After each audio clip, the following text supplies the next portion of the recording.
When you're planning a passage from one place to another, you might think that you just can go straight.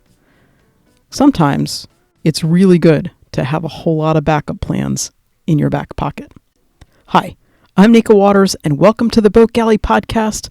I'm talking about the number of different times we reiterated our passage plans on our recent trip north from the Caribbean back to the States. The Boat Galley Podcast is really thrilled to be partnered with the Salty Dog Sailing Association. SDSA is an educational and charitable organization that helps sailors realize their long-distance cruising dreams. Salty Dogs volunteers are veteran sailors, guiding newbies to independent decision-making and offshore confidence. Join a rally, join a rendezvous, but whatever you do, join the Salty Dog Sailing Association today. Salty Dog Sailing Association, sailors helping sailors. Visit Salty Dog Sailing, that's SALTYDAWG sailing.org to learn more. When we planned on coming back to the States from the Caribbean, once we had made that decision, if you listen to last week's podcast, I think one of the lessons that we learned was that it's better to make some progress than none when you're on passage or trying to get from one place to another. This podcast is a little bit more about some of the nitty-gritty details in terms of what we did to make those decisions as we iterated coming back north. Our initial thought had been, we'll go directly offshore from the British Virgin Islands, go with a stop to Bermuda. This is still a spot we really desperately want to get to. We haven't yet had the right opportunity, but we'll get there, I promise, at some point. And from Bermuda back to the Chesapeake Bay. Well, when we started talking to Chris Parker and looking at what the weather was like, we realized that we were leaving a little bit too early, the end of April, early May, to take advantage of what normally would be a good weather transition time period to be able to make those hops. Getting from the Caribbean to Bermuda would probably not be that difficult, but getting from Bermuda back to the States might be really, really tough. So we scratched that idea, and okay, our first iteration was, we're just not going to go via Bermuda. We're going to go straight up to the Chesapeake Bay, and it's all going to be great. And then we got to the BVI and started looking at weather. Actually, we'd been looking at weather. And we realized that if we went offshore directly, we would run into a hole of no wind for a couple of days. And with fronts still coming off the States, that probably might be challenging. We'd rather not be at sea for a frontal passage if we can help it.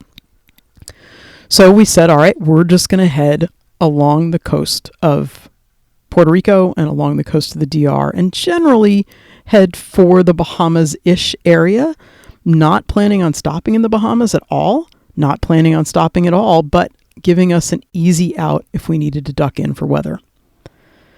3 days out, it looked like we were going to get clobbered, and we actually were starting to think about having to duck into the Dominican Republic. Luckily, the weather held off for a while, and we realized we could keep going.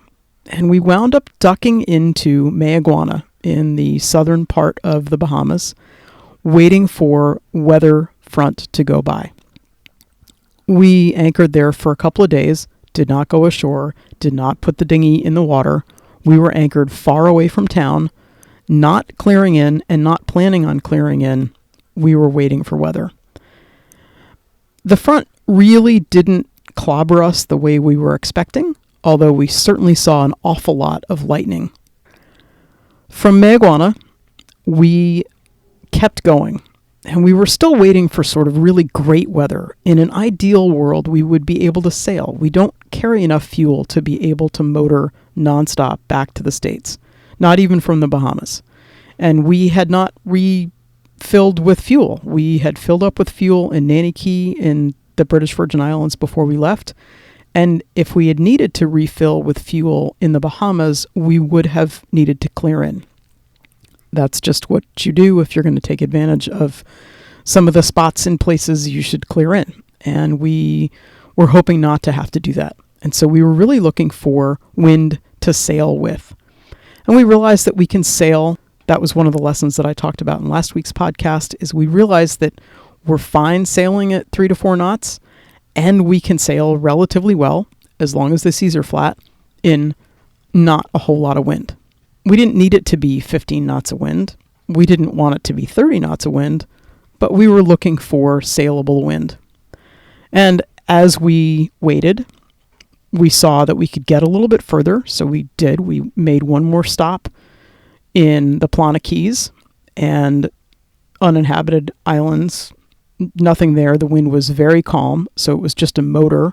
But again, we were making progress, and we realized that by making that 30 miles of progress, we would be better positioned to take advantage of wind when it came up. And we made one more stop at Atwood Harbor in the north end of Acklands. Again, similarly, just going to make it there, and then we're waiting for wind. And the wind was coming. It was about to appear. And we took advantage of that wind to sail to Conception Island. And then again, we waited because a front was going to pass through and clobber us. It came through, didn't exactly clobber us, but it gave us enough wind that we were pretty happy that we had tucked in. From Conception, we had a great sail over to the north end of Cat Island, where again, we tucked in thinking, okay, it doesn't look like we quite have the wind and the weather to go straight to the States from here. But if we pause, we might be able to have that window that we're looking for.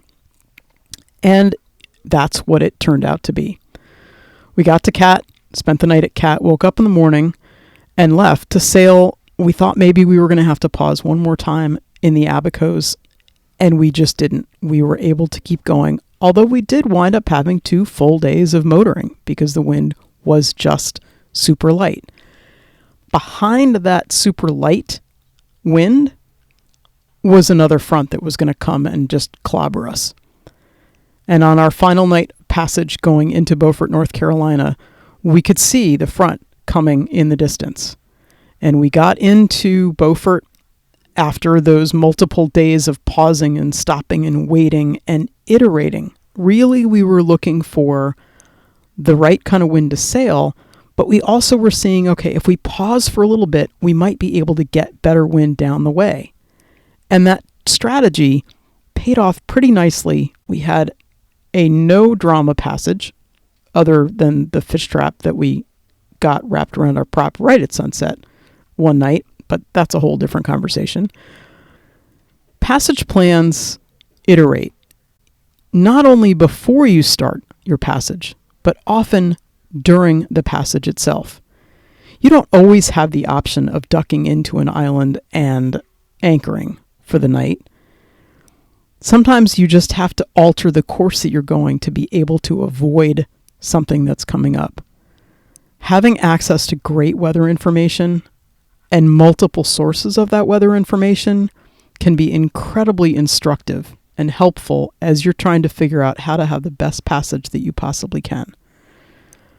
Just because you leave from one place to get to the other doesn't mean that you're going to go in a straight line. It doesn't mean that that has to be the ultimate spot that you stop on the way. Being flexible and iterating your passage plans, even when you're on passage, is a great way to make sure you've got the most comfortable, most drama-free passage that you possibly can. And I don't know about you, but I don't need any drama in my life. I can't wait to share an anchorage with you when we're both just happy to be there and tucked in and drama-free, and we can toast to our incredible good fortune at being able to live this unbelievably fun-filled life. Thank you so much for listening to the Boat Galley podcast. We love it when we hear from our listeners. We love it when you don't forget to subscribe. And we love it when you leave us a 5-star review, because that definitely helps other people find us. Have the most spectacular week.